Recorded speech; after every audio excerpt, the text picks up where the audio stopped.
धोखेबाज सौतेली बहन। एक बहुत ही खूबसूरत से परीलोक में मारिया और सितारा नाम की दो परियां रहती थी। दोनों ही सौतेली बहनें थी। एक दिन उनकी माँ का एक्सीडेंट हो जाता है। उन्हें काफी चोटें आती है। माँ ठीक तो है ना? तू हट यहाँ से, सब तेरी वजह से ही हो रहा है। अपनी माँ को तो खा गई, अब मेरी माँ के पीछे पड़ी है। नहीं माँ, आप तो जानती है ना कि इसमें मेरी कोई गलती नहीं है। सितारा परी, बेटा तुम उससे इस तरह से क्यों बात कर रही हो?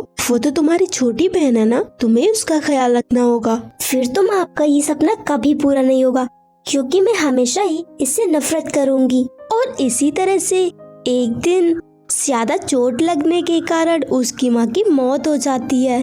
तू कहीं जाकर मर क्यों नहीं जाती? तेरी वजह से मेरी माँ मुझे हमेशा के लिए छोड़कर चली गई। अब मैं तुझे कभी माफ नहीं कर सकती। पर दीदी, मैंने कुछ नहीं किया है, मेरी कोई गलती नहीं है। पर फिर भी आप मुझे जो सजा देना चाहे दे सकती है। तुझे सजा चाहिए ना, तो आज के बाद घर के खाने से लेकर सारे काम तुझे ही करने होंगे। ठीक है दीदी, मैं कर लूंगी। मारिया परी इतनी छोटी सी उम्र में भी घर के सारे काम करती और साथ ही साथ खाना भी बनाती। उसके 12 घंटे काम करने के बाद उसे सिर्फ रात का ही वक्त मिलता आराम करने के लिए। ज्यादा काम करने की वजह से मारिया परी बीमार हो जाती है। अभी तक सो रही है, नाश्ता कौन बनाएगा? दीदी, मेरी तबीयत बहुत खराब है, अभी मैं कुछ नहीं कर पाऊंगी।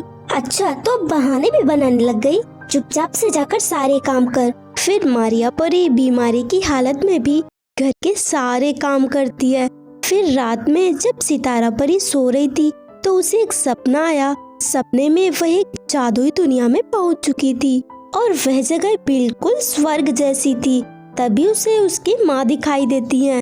माँ आप यहाँ, आप मुझे छोड़कर यहाँ क्यों आई? आप जवाब क्यों नहीं दे रही हैं? कौन हो तुम जो मैं तुम्हें जवाब दूं?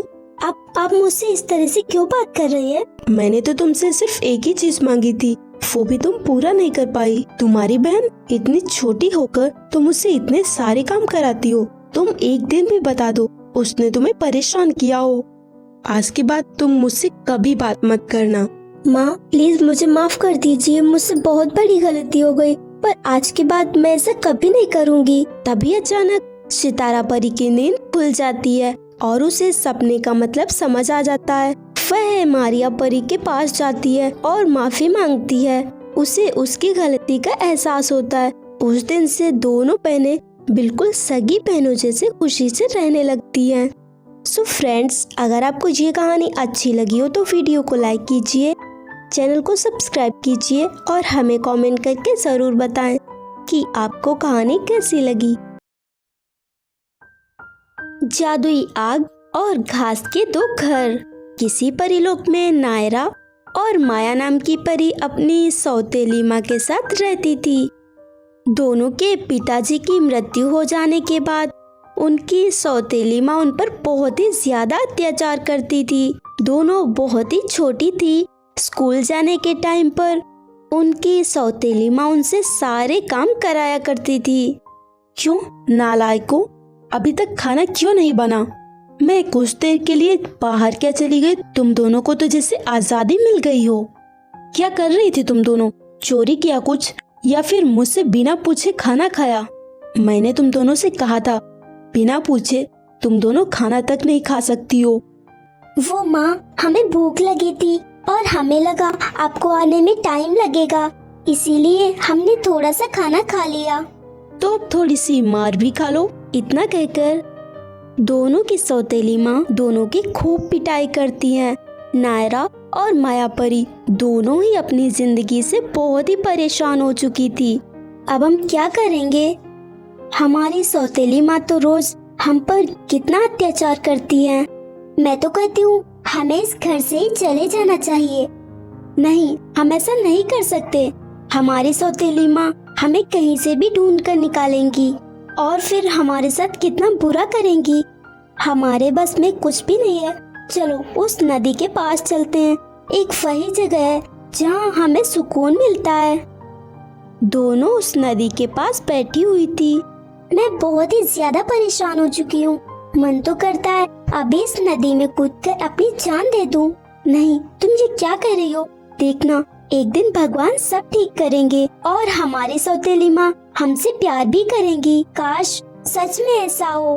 दोनों वहीं पर उदास बैठी हुई थी। तभी उस नदी में दो घर तैरते हुए उनकी ओर आ रहे थे, जिनमें एक घास का था और एक आग का। नायरा परी, वो देखो, वो घर तो कितने अजीब हैं और पानी में तैर रहे हैं। हमें उन्हें बाहर निकालना चाहिए। दोनों उस घर को पानी से बाहर निकालती हैं। ये तो कितने अच्छे लग रहे हैं। सिर्फ अच्छे ही नहीं बल्कि हम जादुई हैं। क्या ये तो बोल भी सकते हैं? हाँ बिल्कुल, और हम तुम्हारे बारे में सब जानते हैं। ये भी कि तुम्हारी सौतेली माँ तुम पर कितने अत्याचार करती है। पर आज के बाद ऐसा नहीं होगा। तुम्हारी जिंदगी बदलने वाली है। हम तुम्हारी सारी इच्छाएं पूरी करेंगे, इसीलिए तुम हमें अपने साथ लेकर चलो। ठीक है। नायरा और मायापरी दोनों ही अपने घर पर आती हैं। दोनों की सौतेली माँ उन घरों के बारे में उनसे पूछती हैं, तो दोनों पिटाई के डर से सारी सच्चाई बता देती हैं और दोनों अपने कमरे में जाने लगती हैं। रुको, तुम दोनों इन दोनों घरों को मेरे हवाले कर दो। नहीं माँ, हम ये आपको नहीं दे सकते। अच्छा, बहुत ही जुबान चलने लगी है ना आजकल। तुम दोनों में इतनी हिम्मत कहाँ से आ गई? मुझसे जुबान लड़ाओगी? अगर अपनी अच्छाई चाहती हो तो चुपचाप ये मुझे दे दो। नायरा परी जैसे ही आग वाला घर अपनी सौतेली माँ के हाथ में पकड़ाती है, तभी उनकी सौतेली माँ जलने लगती है। अरे नहीं, ये क्या हो रहा है? ये आग कैसे लगी? कोई बचाओ मुझे। जादूगर, प्लीज प्लीज मेरी माँ को ठीक कर दो। लेकिन ये तो मैंने कहा ना ठीक कर दो। तो वह जादुई घर दोनों की सौतेली माँ को ठीक कर देता है। तुम दोनों मुझे माफ कर दो, मुझसे बहुत बड़ी गलती हो गई।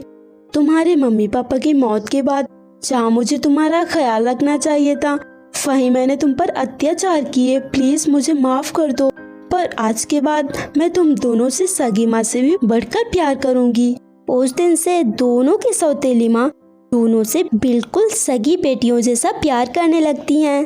सो फ्रेंड्स, अगर आपको ये कहानी अच्छी लगी हो तो वीडियो को लाइक कीजिए, चैनल को सब्सक्राइब कीजिए और हमें कमेंट करके ज़रूर बताएं कि आपको कहानी कैसी लगी।